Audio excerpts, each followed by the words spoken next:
Muy buenos días a todos los que nos acompañan de sus hogares o trabajos, de los hospitales o centros de salud, de los centros de detención y de todos aquellos lugares que celebran esta Santa Eucaristía, como así también a todos los fieles aquí presentes que hoy nos reciben en la parroquia San Juan Evangelista, ubicada en Finoquieto, esquina Sayago, de barrio Vélez Arfield. Hoy celebramos al Señor como quien no ha venido a abolir la ley, sino a darle un cumplimiento perfecto. No nos cansaremos de admirarlo, pues si bien es verdad que ninguno de nosotros puede cumplir a fondo la voluntad de Dios, entre nosotros hay uno, Jesús, que sí lo ha hecho. Su vida fue un sí al Padre por amor. Cada Eucaristía vivimos esa ofrenda generosa de Cristo, realizada por amor a su Padre y por nosotros.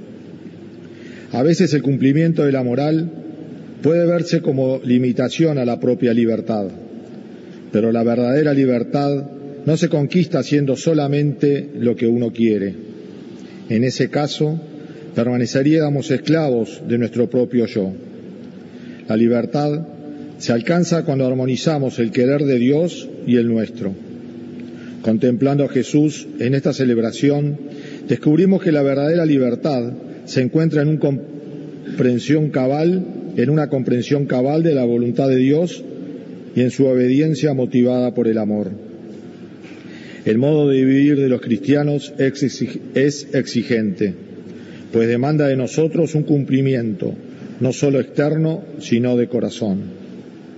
Pero esa exigencia se convierte en un gozo si lo hacemos como el Señor lo ha hecho. Hoy, el autor del libro del Eclesiástico insiste en la libertad que tiene todo ser humano para cumplir o no la voluntad de Dios. Nadie está obligado.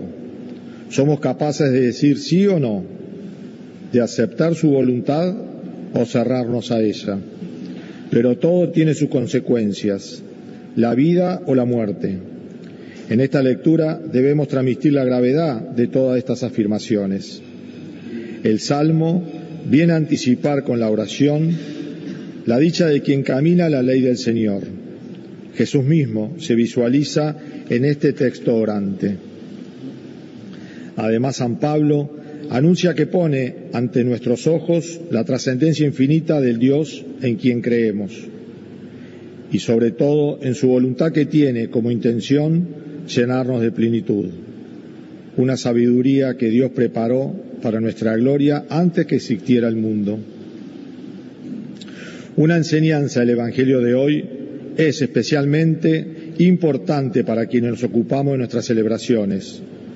Jesús nos presenta el caso de una persona que va a presentar una ofrenda, pero que en ese momento recuerda que no está reconciliado con su hermano. Este caso es importante por abrir el corazón para darnos cuenta que estamos en deuda con el prójimo, que tendrá valor en la medida que busquemos armonizarlo con nuestra vida. Pero no basta reconciliación, pues Cristo sigue y dice que una vez que estés reconciliado, entonces vuelve a presentar tu ofrenda. Todo esto nos puede ayudar a valorar nuestras celebraciones y a no perder de vista las implicancias que tiene. Una vida éticamente ordenada es expresión de una celebración entendida y asimilada con apertura de corazón. Con esta celebración llegamos al último domingo de esta primera parte del tiempo ordinario. Ya el miércoles que viene iniciaremos el importante tiempo litúrgico de Cuaresma, con el miércoles de ceniza. Al celebrar hoy la Eucaristía, pidamos a Dios que acreciente nuestra cercanía y amor a nuestros hermanos, siguiendo el ejemplo de Jesús. Escucharemos ahora un relato del Evangelio de Mateo, donde Jesús, en este texto del Sermón de la Montaña, nos expone las características del nuevo espíritu, de la nueva justicia y el reino de la ley, que da plenitud a toda la antigua ley. Bendito eres, Padre, Señor del cielo y de la tierra, porque revelaste los misterios del reino a los pequeños.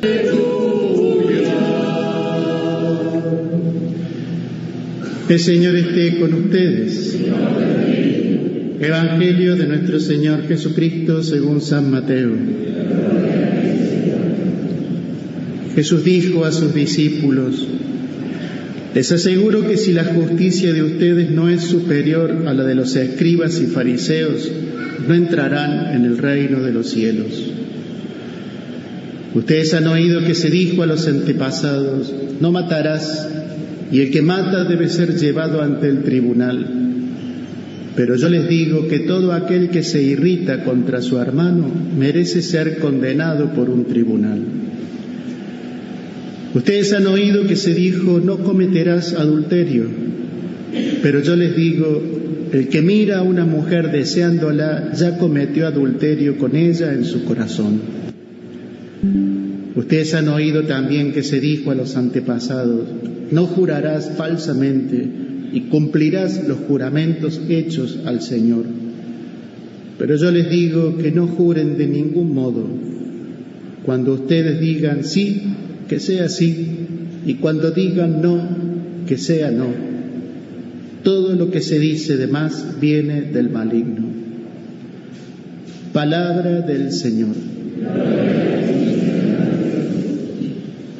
Se dice que el Sermón del Monte, que lo venimos siguiendo estos domingos, es la carta perfecta de la vida cristiana, decía San Agustín, ¿no? La ley evangélica, el Sermón del Monte, lleva a la plenitud de los mandamientos de la ley. Entonces uno puede decir, bueno, ¿cuál es la novedad? Que el Señor no vino a abolir o a devaluar las prescripciones morales de la ley antigua, ni viene a añadir preceptos externos nuevos, sino que va a la raíz de los actos, va al corazón, donde el hombre elige entre lo puro y lo impuro. Y de ese modo conduce la ley a su plenitud: perdón de los enemigos y oración por los perseguidores, como tocar el techo de la exigencia del Evangelio, ¿no? El Señor rompe con el tradicionalismo farisaico que solo se fija en lo exterior, en el mero cumplimiento. Está simbolizado en el hijo mayor de la parábola, apegados a la letra, movidos por la búsqueda orgullosa de su perfección personal para ser aprobados por los demás, los que buscan los primeros puestos en los banquetes, en el Evangelio. Aquello que nos dice el Señor: cuando des limosna, cuando reces, cuando hagas ayuno, no lo hagas para ser visto, sino ordenalo al Padre que ve en lo secreto, ¿no? Y en este sentido el Papa Francisco decía, de esta manera subraya el primado de la interioridad, es decir, el primado del corazón. No son las cosas externas las que nos hacen o no santos, sino que es el corazón que expresa nuestras intenciones, nuestras elecciones y el deseo de hacerlo todo por amor de Dios. Las actitudes exteriores son la consecuencia de lo que hemos decidido en el corazón y no al revés. Con actitudes exteriores, si el corazón no cambia, no somos verdaderos cristianos. Y actualiza el texto con ejemplos muy concretos al decir: Jesús quiere ponernos en guardia también a nosotros hoy del pensar que la observancia exterior de la ley sea suficiente para ser buenos cristianos. Como entonces para los fariseos, existe también para nosotros el peligro de creernos en lo correcto, o peor, creernos mejores que los demás por el solo hecho de observar las reglas, las costumbres, aunque no amemos al prójimo.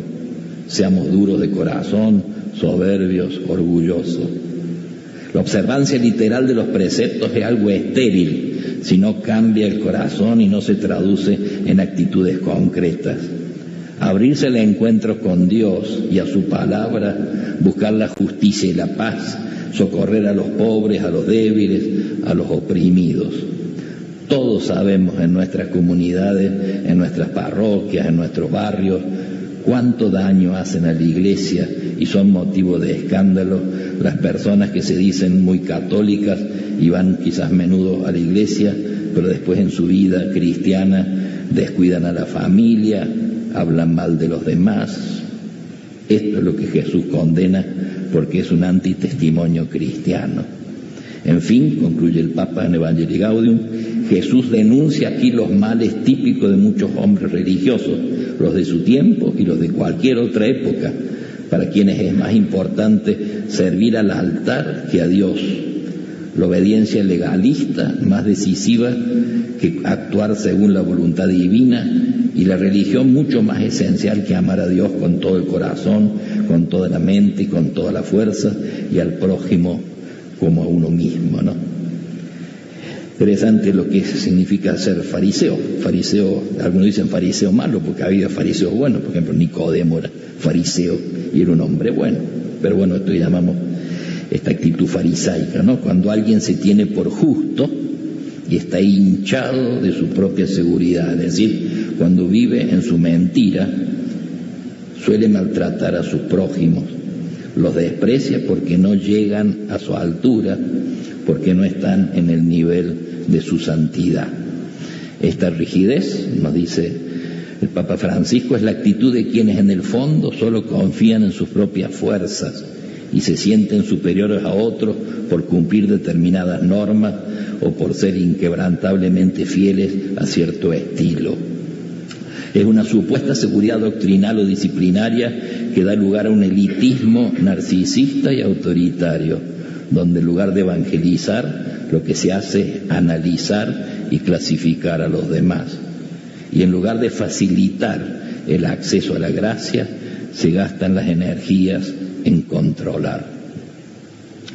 No es raro que se manifieste esto en un cuidado ostentoso de la liturgia, de la doctrina y del prestigio de la Iglesia, pero sin preocuparles que el Evangelio tenga una real inserción en el pueblo fiel de Dios y en las necesidades concretas de la historia.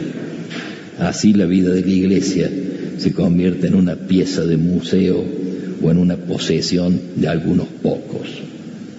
Al respecto decía el Papa León XIV, el anuncio del Evangelio, la catequesis y las distintas formas de actividad pastoral deben estar siempre libres de formas de constricción, rigidez y moralismo, para que no susciten sentimientos de culpa y de temor en lugar de liberación interior. Un tradicionalismo que imagina que la santidad es llegar al juicio con las manos limpias. Bernanos, el escritor francés, en esa novela clásica de él, El diario de un cura rural, criticaba duramente esta actitud de los contentos por llegar con las manos limpias, decía Bernanos. ¿Cómo no van a llegar con las manos limpias si se las cortaron? Las guardaron esperando el juicio. Se equivocaron. El desafío, decía Bernanos, es llegar no con las manos limpias, sino con las manos vacías, porque lo dieron todo. Y quizás llegar con las manos heridas, porque las manos que se brindan se lastiman. Y uno no se imagina, yo al menos no me imagino, en el juicio final al Señor haciéndonos la manicura, sino curando las heridas de nuestras manos, ¿no? La exigencia del Evangelio supera la antigua ley de los escribas y fariseos, va a la raíz de los actos, lo cual implica la adhesión del corazón, el órgano de nuestros deseos más profundos, e implica darle sentido a lo que hacemos. La ley nos pide no matar. Jesús nos exigirá lo mismo, pero desde lo positivo y más exigente: amar al hermano, amar al miembro de familia con un amor delicado que no se irrita ni ofende. Nos pide que revisemos nuestras cóleras, nuestras palabras, nuestros olvidos, nuestros desprecios, nuestras difamaciones, nuestros comentarios torcidos. La ley nos decía: no cometerás adulterio, y el Señor nos pide un amor fiel e íntegro, una entrega total, incondicionada, gozosa, sin reservas, sin egoísmo, sin fisuras ni engaños, ni en la realidad ni en los deseos deshonestos. Fíjense, para entender lo que es una postura farisaica, preocupada escrupulosamente por la apariencia y la exigencia del Señor que apunta al corazón, viene bien aquel relato de aquellos dos monjes, que el relato antiguo de los monjes, dos monjes peregrinos que iban caminando, llegan a la orilla del río, tienen que cruzarlo, y en la orilla del río había una señora que tenía también que cruzar. El río estaba un poco crecido, entonces la mujer esta tenía miedo de cruzarlo. Uno de los dos monjes, digamos así, diríamos en criollo un poco bruto, digamos así, no tuvo mucho empacho, se la cargó al hombro a la mujer como si fuera una bolsa de papa. La cruzó y la dejó en la otra orilla. La mujer fue para su lado, los dos monjes siguieron caminando, y después de un rato el otro monje explotó y le dijo: es una vergüenza, la verdad que es un escándalo lo que has hecho. Y el monje que había cruzado a la mujer dice: mira, yo a aquella mujer la dejé del otro lado del río, vos la seguís trayendo, la seguís trayendo en tu cabecita. La ley nos mandaba a no mentir, a no jurar en falso. Jesús exigirá ser sinceros, veraces y leales en el hablar, y que nuestra vida honesta sea el garante de nuestra palabra. El problema es que uno piensa: ¿quién no se enojó? ¿Quién no miró alguna vez con malos deseos? ¿Quién no ha dicho medias verdades o mentiras? Ante eso el desafío no es quedarme rumiando la culpa, sino tener la humildad de reconocerlo, de pedir con humildad e ir para adelante proponiéndome enmienda. Podemos pedir dar gracias, dos gracias: conocer qué hay en mi corazón para no engañarnos, para no vivir engañados, y la gracia de elegir hacer el bien que está en mi corazón y de no hacer el mal que también está en mi corazón, que es una elección decisiva entre los dos caminos resumida en la regla de oro. Todo lo que deseen que hagan con ustedes, háganlo con los demás. Y contenida en el mandamiento nuevo: ámense los unos a los otros como yo los he amado. Pedimos estas dos gracias. Estamos a poquitos días del comienzo de la Cuaresma, el miércoles de ceniza, el próximo miércoles de ceniza, y comienza el carnaval. Interesante un poco revisar qué significa el carnaval, que se remonta ante el cristianismo, pero para nosotros tiene un sentido religioso también. Es el tiempo para la diversión, históricamente era el tiempo para la diversión y el relajamiento de la disciplina previo a la rigurosa Semana Santa, un tiempo de reflexión y un tiempo de arrepentimiento, la Cuaresma, ¿no? El carnaval era un tiempo que servía para liberar las represiones en que las máscaras, lo propio del carnaval, aportaban el anonimato para el libertinaje. Permitían que cualquier persona adoptara una posición distinta a lo que era habitual en él. Por ejemplo, en los carnavales aún pervive aquello del rey feo, donde se corona a un feo o se corona a un pobre para que pase al menos un día diferente a lo que es el resto de su vida. Las máscaras junto al disfraz jugaban un papel clave en este juego anónimo en el que todo el mundo era igual y nadie sabía quién era quién. De este modo se disfruta desfilando por las calles disfrazado, se gastan bromas y todo está permitido. Al no ser reconocido por la máscara, la persona se lanza una serie de bromas y desvergüenzas que en circunstancias normales sería incapaz de hacer, hasta el punto que llegado un momento tal no es capaz de reconocerse ni siquiera a sí mismo, ¿no? La costumbre o afición al disfraz data de muy antiguo, ¿no? Parece ser que los romanos ya se disfrazaban en las fiestas saturnales, ¿no? Fiestas en las que durante 3 días consecutivos se olvidaban del orden establecido y se entregaban a la jarana. Por tanto, fue Italia la cura del disfraz en carnaval y donde alcanzó mayor importancia, y aún hoy podemos observarlo en ese país, ¿no? Resguardado tras la máscara se juega al no ser de cada uno, o si abandonamos un poco más profundamente, ahondamos más profundamente al ser auténtico de cada uno. En Alemania aparecieron las máscaras en carnaval más que para ocultarse, para burlarse y mofarse a través de la máscara del orden establecido, tanto civil como religioso. Por el anonimato y el misterioso aire que rodea al enmascarado, miles de personas buscan todos los años esa transformación como válvula de escape a sus más escondidos deseos. Así el uso temporal de las máscaras permite un espectacular espejismo social. El pueblo descubre cómo un bello vestido puede convertir al esclavo en señor, y engañado por esta circunstancia, piensa o se imagina que no tiene patrón cuando tiene puesto una máscara, ¿no?